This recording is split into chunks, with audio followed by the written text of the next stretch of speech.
Македонски државјанин е киднапиран и убиен во афганистанската метропола Кабул. Според тамошните власти тој е убиен заедно со уште двајца странци кои работеле за меѓународна компанија за храна во Кабул. Индиски, малезиски и македонски државјани беа киднапирани и убиени, а ги пронајдовме нивните тела.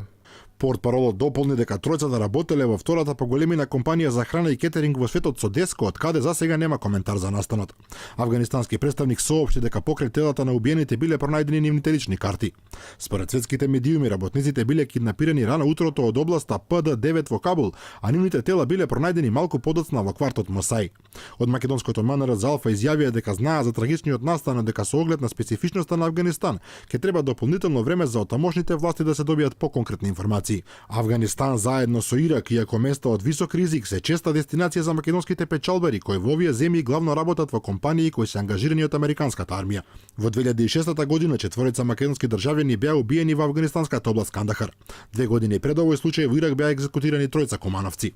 Во 2016 година пак македонската државјанка Анита Андреевска Митровска беше една од жртвите во терористичкиот напад во главниот град на брегот на слоновата коска Абиџан, каде како волонтер работела во мисијата на Обединетите нации.